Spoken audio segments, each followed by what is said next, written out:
How do you adjust your training routine to your menstrual cycle? Massive topic. Buckle up. If you are confused by this topic, don't blame yourself. First and foremost, women tend to be underrepresented in sports and exercise science research. This review paper included over 5,000 publications and 12 million participants and found that 66% were male. Although 63% of research papers included males and females, only 6% studied females exclusively. Another paper found that out of studies that included women, only 14% attempted to define menstrual status. So there isn't much women-only research that deep dives into topics like menstrual cycle, contraceptive use, pregnancy, and menopause. Basically, men are simple creatures, making us easier to study, so it's convenient to bias away from studying women. But this creates a chasm caused by lack of solid data, making it a breeding ground for confusion and misinformation. Cycle syncing is the idea that you tailor your workouts to suit your menstrual cycle. And you may have seen images like this that I just plucked off Google. Using this as a specific example, you can do strength training during your follicular and ovulatory phases, but then you are confined to walking and stretching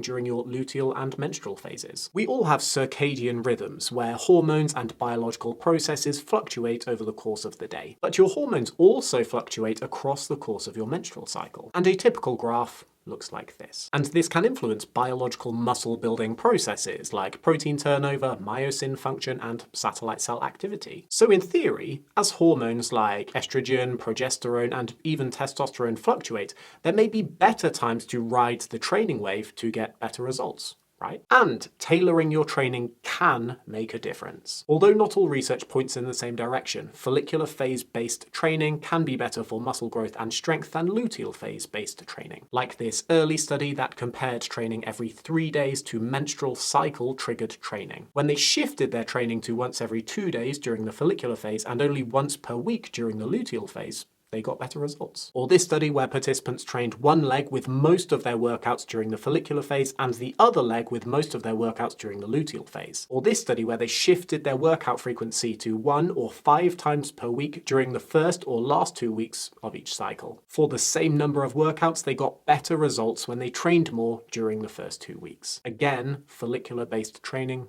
won. So, cycle syncing workouts are a thing. Well, not really. These studies suggest that if you perform the same number of workouts per month, skewing them towards the follicular phase could make a difference. Yes. They do not give you exact prescriptions for what type of workouts you should be doing during each phase, like completely avoiding resistance training in favor of yoga and Pilates. And things get even more complicated when you factor in the beauty of inter-individual differences. Although a typical cycle is 28 days, it can vary a lot. Some of you use oral contraceptives and others don't. How your hormones fluctuate could be different to how your friends' hormones fluctuate. And how your hormones fluctuate don't even always correlate with exercise performance. A high percentage of women frequently reports that their menstrual cycle can impact their performance. And many of you will notice changes to your energy levels, mood, motivation, sleep quality, strength, libido, etc. But